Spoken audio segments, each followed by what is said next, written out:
ಸ್ನೇಹಿತರೆ, ದೇವೀಸ್ ಕೆಫೆ ಚಾನೆಲ್ಗೆ ಸ್ವಾಗತ. ಇವತ್ ನಾವು ಸಾಂಬಾರ್ ಪುಡಿ ಇಲ್ಲ ಬೆರಕೆ ಪುಡಿ ಅಂತ ಹೇಳ್ತಾರೆ, ಇಲ್ಲ ಸಾರಿನ ಪುಡಿ ಅಂತ ಹೇಳ್ತಾರೆ. ಆ ತರ ಸಾಂಬಾರ್ ಪುಡಿ ಮಾಡೋದನ್ನ ಹೇಗ್ ಮಾಡೋದು, ಅದಕ್ಕೆ ಏನೇನು ಸಾಮಗ್ರಿಗಳು ಬೇಕಂತ ತೋರಿಸ್ತೀನಿ.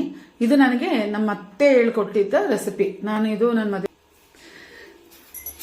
100 ಗ್ರಾಂ ಕಡಲೆಬೇಳೆ, 100 ಗ್ರಾಂ ಉದ್ದಿನ ಬೇಳೆ, 100 ಗ್ರಾಂ ಮೆಣಸು, 100 ಗ್ರಾಂ ಜೀರಿಗೆ, ಒಂದು 50 ಗ್ರಾಮು ಮೆಂತ್ಯ, 50 ಗ್ರಾಂ ಸಾಸಿವೆ, ಒಂದು ಕಟ್ಟಷ್ಟು ಕರಿಬೇವಿನ ಸೊಪ್ಪು ತೊಳೆದು ಚೆನ್ನಾಗಿ ಬಿಸಿಲಲ್ಲಿ ಒಣಗಿಸಿ ನೋಡಿ ಇಟ್ಟಿದ್ದೀನಿ. ಕರಿಬೇವಿನ ಸೊಪ್ಪು, ಅರ್ಧ kg ಮೆಣಸಿನ್ಕಾಯಿ, ಒಣಮೆಣಸಿನ್ಕಾಯಿ. ಇದು ಗುಂಟೂರಲ್ಲ, ಯಾವುದೊಂದು ಸಣ್ಣ ಮೆಣಸಿನ್ಕಾಯಿ, ಇದು ಖಾರ ಇರುತ್ತೆ ಚೆನ್ನಾಗಿ. ಅರ್ಧ kg ಧನಿಯಾ, ಒಂದು 50 ಗ್ರಾಮು ಅರಿಶಿಣದ ಕೊಂಬು, ಒಂದು 50 ಗ್ರಾಮ್ ಅಷ್ಟು ತೊಗರಿಬೇಳೆ. ಇಷ್ಟ ಸಾಮಗ್ರಿಗಳು ಬೇಕಾಗಿರೋದು ಮೇಡಮ್. ಇದನ್ನ ಚೆನ್ನಾಗಿ ಹುರಿದು ಒಂದೊಂದೇ ಸಪರೇಟಾಗಿ ಹುರಿದು ಚೆನ್ನಾಗಿ ಬಿಸಿಲಲ್ಲಿ ಹಾಕಿ ತಗೊಂಡೋಗಿ ಮಿಲ್ಲಲ್ಲಿ ಹಾಕ್ಸ್ಕೊಂಡು ಬರಬೇಕು. ಇದನ್ನ ಫ್ರೈ ಮಾಡಬೇಕು. ಬನ್ನಿ ನೋಡೋಣ. ಸ್ಟವ್ ಹಚ್ಚಿ ಬಾಣಲಿ ಇಟ್ಟಿದ್ದೀನಿ. ಬಾಣಲಿ ಬಿಸಿ ಆಗಲಿ, ಒಂದೊಂದೇ ನಾವು ಫ್ರೈ ಮಾಡ್ಕೊಳ್ಳೋಣ. ಮೊದಲಿಗೆ ನಾವು ಮೆಂತ್ಯ ಹಾಕೊಳ್ಳೋಣ. ಕಲರ್ ಚೇಂಜ್ ಆಗಿದೆ. ಈಗ ಇದನ್ನ ಪಾತ್ರೆಗೆ ಹಾಕೋಣ. ಈಗ ನಾವು ಸಾಸಿವೆ ಹಾಕೋಣ. ಸಾಸಿವೆನು ಬೇಗ ಫ್ರೈ ಆಗ್ಬಿಡುತ್ತೆ, ಬಿಸಿ ಇರುತ್ತಲ್ಲ ಬಾಣಲಿ, ಬೇಗ ಆಗ್ಬಿಡುತ್ತೆ. ನೋಡಿ, ಇದು ಸೌಂಡ್ ಬರ್ತಾ ಇದೆ, ಆಗಿದೆ ಇದು.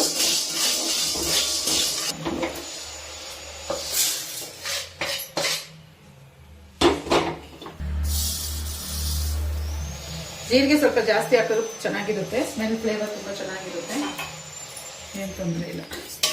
ಇವಾಗ ಜೀರಿಗೆ ಹುರ್ಕೊಳ್ಳೋಣ. ಇದು ಚೆನ್ನಾಗಿ ಫ್ರೈ ಆಗಿ ಇದನ್ನು ಸಿಡಿಯುತ್ತೆ. ಇದು ಆಗಿದೆ, ತೆಗೆಯೋಣ.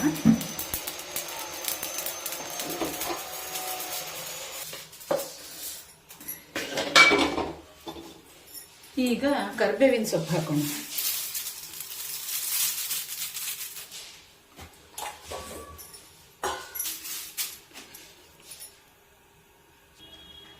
ಇದಾಗಿದೆ ನೋಡಿ, ಕಲರ್ ಚೇಂಜ್ ಆಗ್ತಾ ಇದೆ. ಇದನ್ನು ತೆಗೆಯೋಣ.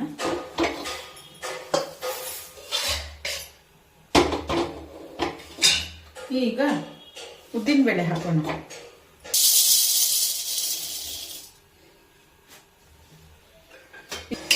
ಹಾಕಿದೆ. ಇದನ್ನು ಕಡಲೆಬೇಳೆ ಹಾಕೋಣ.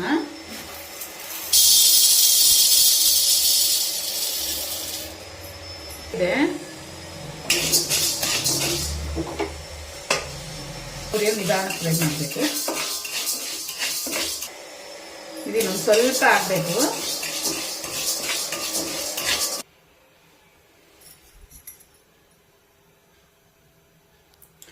ಇದಾಯ್ತು. ಈಗ ಅರಿಶಿಣದ ಕೊಂಬು ಹಾಕೋಣ. ಸುಮ್ಮನೆ ಲೈಟಾಗಿ ಬಿಸಿ ಮಾಡೋಣ. ಇದಾಗಿದೆ, ಇದನ್ನು ತೆಗೆಯೋಣ.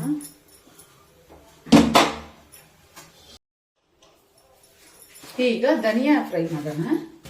ಸೊ 2 ಸತಿ ಫ್ರೈ ಮಾಡೋಣ.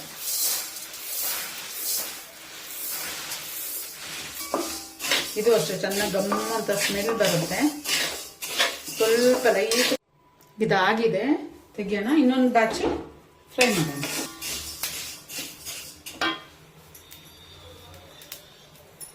ಇದಾಗಿದೆ, ಇದನ್ನು ತೆಗಿಯೋಣ. ಫ್ರೈ ಮಾಡೋಣ. ಅದು ಅಷ್ಟೇ 2 ಬ್ಯಾಚ್ ಫ್ರೈ ಮಾಡೋಣ. ಸ್ವಲ್ಪ ಈ ಮೆಣಸಿನ್ಕಾಯಿಗೆ ಸ್ವಲ್ಪ ನೋಡಿ ಸ್ವಲ್ಪ ಫ್ರೈ ಮಾಡೋಣ. ಹಾಗೆ ನಾನು ನೋಡಿ ಯಾವಾಗಲೂ ಈ ತರ 2 ಔಟ್ ಇಟ್ಕೊಂಡು ಈ ತರ ಬರುತ್ತೆ. ಎಲ್ಲ ಮೆಣಸಿನ್ಕಾಯಿ ಚೆನ್ನಾಗಿ ಉಬ್ಬುತ್ತೆ.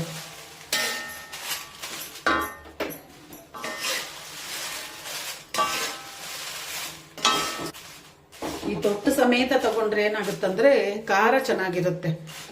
ತೊಟ್ಟು ತೆಗೆದ್ಬಿಟ್ರೆ ಖಾರ ಹೊರಟೋಗುತ್ತೆ. ಅದರಿಂದ ಮೆಣಸಿನ್ಕಾಯಿ ತೊಟ್ಟು ಹಾಗೆ ಇಟ್ಟಿದ್ದೀನಿ.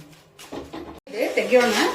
ಇನ್ನು ಮಿಕ್ಕಿದ ಇನ್ನೊಂದು ಟ್ರಿಪ್ ಅದನ್ನು ಇದೇ ಥರ ಫ್ರೈ ಮಾಡಿ ತೆಗೆದು ಬಿಸಿಲಲ್ಲಿ ಹಾಕಿ ತಗೊಂಡೋಗಿ ಮಿಷಿನ್ ಹಾಕ್ಸ್ಕೊಂಡು ಬಂದು ತೋರಿಸ್ತೀವಿ. ನೋಡಿ ಸ್ನೇಹಿತರೆ, ನಾವು ಹುರಿದ್ರಲ್ಲ ಧನಿಯಾ ಮೆಣಸಿನ್ಕಾಯಿ ಐಟಮ್ಸ್ ಎಲ್ಲ, ಅದನ್ನ ಮಿಲ್ಲಿಗೆ ತಗೊಂಡೋಗಿ ಬೀಸ್ಕೊಂಡು ಬಂದಿದ್ದೀನಿ. ಘಮ ಘಮ ಘಮ ಅಂತ ಇದೆ, ಬಿಸಿ ಇದೆ. ನಾನು ಇದು ನ್ಯೂಸ್ ಪೇಪರ್ ಮೇಲೆ ಹಾರಕ್ಕೆ ಹಾಕಿದ್ದೀನಿ. ಇದು ನನಗೊಂದು 5-6 ತಿಂಗಳು ಬರುತ್ತೆ. ಅರ್ಧ ಕೆಜಿ ಧನಿಯಾ, ಅರ್ಧ ಕೆಜಿ ಮೆಣಸಿನ್ಕಾಯಿ, ಮಿಕ್ಕಿದ ಐಟಮ್ಸ್ ಎಲ್ಲ ಹಾಕಿ ಮಾಡಿದ್ರೆ. ನಿಮ್ಗೆ ಯಾರಿಗಾದ್ರೂ ಬೇಕಾದ್ರೆ ದಯವಿಟ್ಟು ಹೇಳಿ, ಸ್ಯಾಂಪಲ್ ಬೇಕಾದ್ರೂ ನಾನು ನಿಮಗೆ ಕೊಡ್ತೀನಿ. ಓಕೆನಾ? ನೀವು ಟ್ರೈ ಮಾಡಿ ಹೇಗಿದೆ ಅಂತ ಹೇಳಿ. ದೇವೀಸ್ ಕೆಫೆ ಚಾನಲ್ ಯೂಟ್ಯೂಬ್ ಚಾನಲ್ನ ಸಬ್ಸ್ಕ್ರೈಬ್ ಮಾಡಿ, ಲೈಕ್ ಮಾಡಿ, ಶೇರ್ ಮಾಡಿ, ತಪ್ಪದೆ ಕಮೆಂಟ್ ಮಾಡಿ. ಬಾಯ್.